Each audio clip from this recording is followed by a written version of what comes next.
Assalamu alaikum. This is a traditional Arabic phrase that means peace be upon you. This is used both as a greeting and in partings. So when you enter into a conversation or a residence, you say this upon entering, and you also say it when you exit. So it's kind of like aloha in Hawaii. It means both hello and goodbye. So this is a traditional greeting used in the Arabic region. So today we're going to talk about how to plan for an international vacation. So I've been in this business and own my own travel agency for about 15 years now.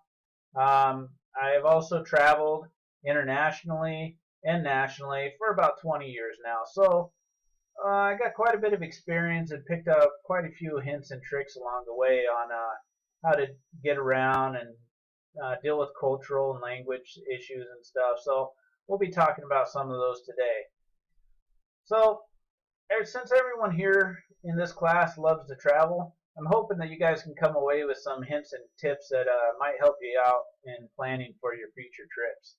So by the time I'm done speaking with you today, you should have a better understanding of the steps involved in planning a trip. We will cover how to decide 1. Where to go, 2. When to go, 3. What activities and events are there to do, such as scuba diving, different things like that, and 4. What additional things to think about, such as diseases, safety precautions, or trip insurance. So we'll start out today. First thing is we got to decide where we want to go. This sounds pretty straightforward, but if you're anything like me, your bucket list involves a million different places you want to go. So for me, this is always the hardest part, is narrowing down and deciding exactly where I want to go, because there's just so many places. So do you want to go to Asia? You want to go to the tropical paradise, Europe, kind of what you want to see? That's the first step, is to decide exactly where you want to go and what you want to see. Another thing to think about is when you travel internationally, what's the language that's spoken in that region? Most places I've traveled, I found people that speak English, but I do run into a few people that don't. So before I go to travel to another country, I like learning just a few key phrases and key words that I can use if I come across somebody that I can still communicate somewhat effectively enough to get around. So this is an important thing to think about as well. Another thing to think about is, can you afford this trip? Can you afford to go on your dream trip somewhere to some exotic locale? Or if you're on a budget, are there things locally that you might want to see? A local trip you can do to see something you haven't seen, or something you might enjoy just as well by having a staycation instead. So one of the things we got to think about is when to go. When's the best time? You got high seasons and low seasons, which can affect the price of your trip. It also affects the weather. Is it super hot? Is it cold? Is it hurricane season? So picking when the best time to go is a pretty important thing too. So there's different places you can find information. I like TripAdvisor.com.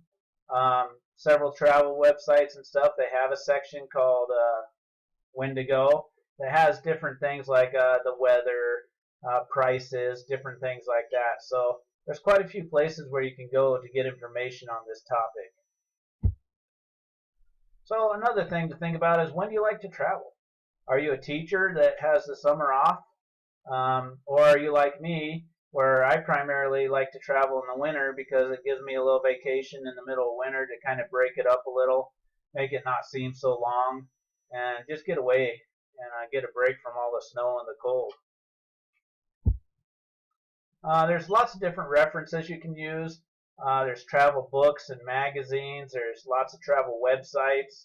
So there's definitely no shortage of informational resources to use when it comes to planning your trips. So third, we want to talk about what activities or events do you want to see or do while you're there. Are there certain events that only happen certain times of the year, like say Mardi Gras, Carnival, different things that are limited to only one time a year. Is there stuff like that that you want to see? You want to think about what other activities do you do? Are you into scuba diving? Are you into hiking? Explore an architect? Going to museums? So there's lots of different places you can look to get this information. I like Frommer's travel guides, TripAdvisor.com. There's lots of different websites and books you can use to find unlimited information on all these topics. So if you're anything like me, I like to spend time researching and planning my vacation so that when I get there, I don't have to waste a lot of time. I already know exactly what's there to be done and what I have in mind that I want to do. So it just saves time, so you're not wasting precious vacation time trying to figure things out. Fourth category is basically other things to think about. There's lots of different things to think about. Packing. What do you want to take with the trip? Some of these websites have packing tips and tricks. What region are you going to? What time of the year? Different things to decide what you need to bring. There's also, different travel insurances.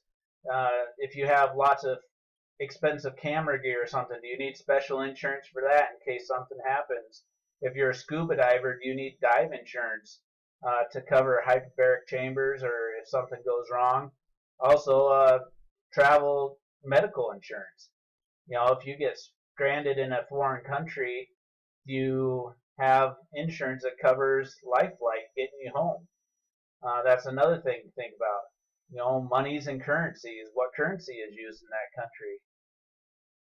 So there's lots of different things to think about, and there's different websites that you can use. This one's Frommers.com, and it's got a section called Tips and Tools, and it basically covers everything you might want to think about. What visas are required, what passports, all that kind of stuff. Another really good website is travel.state.gov. This is a more formal website done by the federal government. It's a really good resource for researching your trip to see, if you're going to a dodgy area of the world where, there's some political stuff going on or something, you can get on here and check it out. It has all your U.S. Embassy phone numbers and stuff. It tells you whether you need a passport, what visas you need, if you need any vaccines to go to this country, what kind of currencies. It also covers into pretty good detail about all kinds of other stuff like safety and security. Are there political uprisings? Is it hurricane season? Are there terrorist threats going on? So any of the health and safety security measures will be on here. It covers all the local laws and customs and stuff. Health, does it have the Zika virus or dengue fever or malaria or something that you might need to get vaccines for before going? This is all really important stuff to think about. What kind of travel and transportation do they use there? So this is a very good, valuable resource for covering pretty much any concern you might have. So before you go, check these websites out, do your research and homework. That way you're better prepared for what you might come across. So once again, we covered how to decide 1, where to go, 2, when to go, 3, what activities or events do you want to do while you're there, and 4, some of the other kind of considerations you might want to think about when planning a trip. So who is ready to get away and go somewhere amazing? Assalamu alaikum, peace be upon you, may you have many safe travels. Good night.